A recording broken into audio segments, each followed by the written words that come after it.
60s, how it was the case that many parents did not speak about sex in terms where their child will understand what it means to have someone take advantage of them.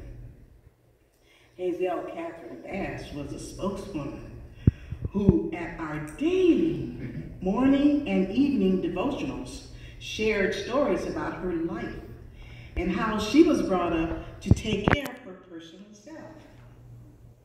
As I think back to her sharing stories about the boys she dated and how she decided that James Mernus Bass was the man she wanted to marry, I have to laugh to myself that I was the kid who was so naive about how babies are made that when I came into the bedroom and saw Lois in the crib, I asked, how did Lois get here?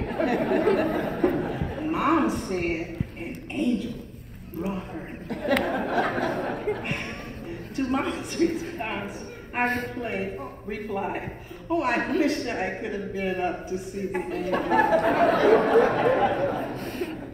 It's true, I was naive about the way of the world and how some folks interacted with each other. Nevertheless, I have my mother to thank that even though she told me the stories about her relationships with boys, and even though her stories were like parables and she spoke in metaphors, what was clear to me was that I could share or tell her if I thought someone had crossed the line and did inappropriate things to my physical being.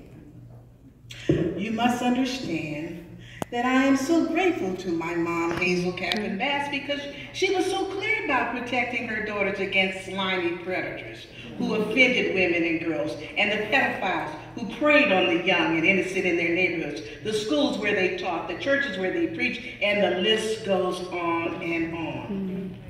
I reflect on how my mama warned her daughters to not accept a ride or get in the car of any man, no matter how close he was to the family, no matter how old, how rich or poor. We were brought up and encouraged to be women of independent means. So, it's the case that when I told Mom about the dentist and the violin teacher who touched me inappropriately, and the boy who exposed himself to me in the choir room at Christ Temple Church on 54th Street in Los Angeles, Mom took action, and of course, the violin instructor was fired. I got a different dentist, and I never had to see the boy from the incident in the choir room again.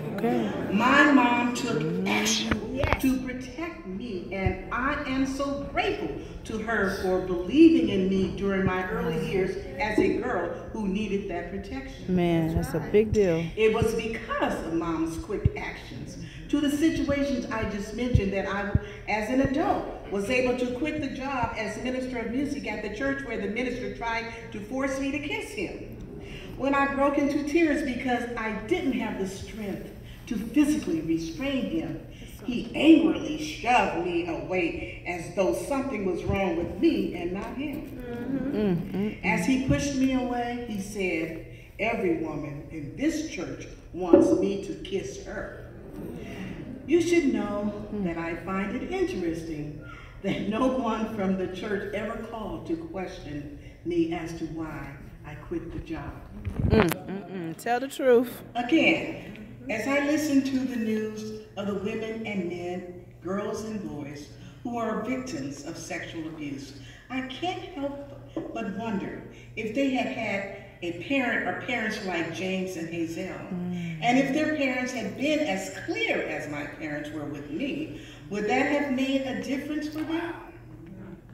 It's true that every case around abuse is different, and that there are many reasons and possibilities why we as humans bring harm to one another. Yet I still ponder and wonder what it will take to break the cycle of abuse in all its forms, in all its shapes, and for all the reasons that abuse of any form happens to and destroys the lives of the innocent. What I know to be true is that there is nothing new under the sun, and sexual abuse is one of the acts that continue to exist since the beginning of humankind. Are you aware that you can read about many cases of rape and sexual abuse in the Bible? That's right. Think about the story of the two sisters who got their father drunk and engaged him in a sexual act so that they could gain control of the land he owned and to have children to continue the family line. That's in Genesis 19. First book of the Bible. In 2 Samuel chapter 13, verses 1 to 22, read about Ammon, David's son, who slept with his sister Tamar and ruined her life because she lost her virginity to her half-brother. There is another story about Samson who lost his wisdom when Delilah cut his hair.